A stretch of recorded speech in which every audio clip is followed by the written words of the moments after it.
ദൈവത്തിന് സ്തുതി. പ്രഭാതകിരണത്തിലേക്ക് സ്നേഹവന്ദനം. ഭാഗം 1679. ആഗസ്റ്റ് മാസം 5-ാം തീയതി 218-ാമത്തെ ദിവസമാണ് ഇന്ന്.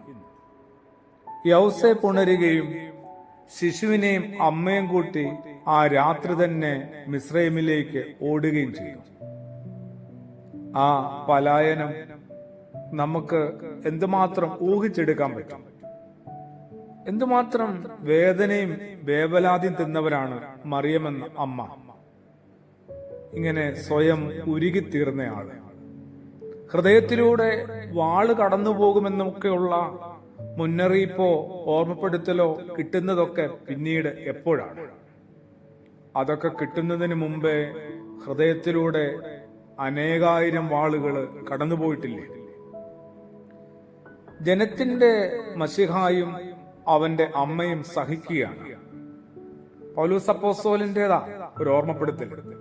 എബ്രായലേഖനം 4-ാം അധ്യായത്തിൽ നമ്മോടൊത്ത് സഹതപിക്കാൻ കഴിയാത്ത ഒരു പ്രധാന പുരോഹിതനല്ല നമുക്കുള്ളത്.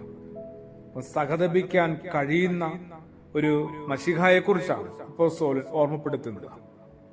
നമ്മോടൊത്ത് സഹതപിക്കാൻ കഴിയാത്ത ഒരു മെശിഹായുടെ അമ്മയല്ല നമുക്കുള്ളതെന്ന് വിശുദ്ധനായ മത്തായി ശ്ലീഹായി ഇവിടെ പറഞ്ഞു വെക്കുകയാണ്. അതുകൊണ്ടാണല്ലോ ഈ പരിശുദ്ധ അമ്മ ഒരു വിവാഹ വീട്ടില് വിരുന്നില് സംബന്ധിക്കുന്നതിനിടയിൽ ആ ഭവനത്തെ എത്ര വലിയ ആപത്തിൽ നിന്നും അപമാനത്തിൽ നിന്നുമാണ് അത്ഭുതകരമായിട്ട് കരുതിയതും സംരക്ഷിച്ചതും ഒക്കെ ഒന്ന് പൊതിഞ്ഞു പിടിച്ചത്. പഴയ നിയമത്തിലെ മോശയെ ഓർത്തിട്ടുണ്ടാവും.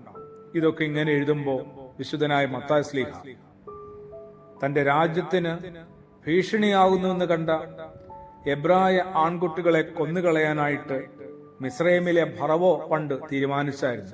പുറപ്പാട് പുസ്തകത്തിന്റെ ആദ്യ അധ്യായത്തിൽ തന്റെ ഭരണത്തിന് ഭാവിയിൽ ഭീഷണിയായി യഹൂദന്മാരുടെ രാജാവായി ജനിച്ച യേശുവിനെ കാണുകയാണ് ഹെറോദോസ് എന്ന് പറയുന്ന ഇവിടുത്തെ രാജാവ്.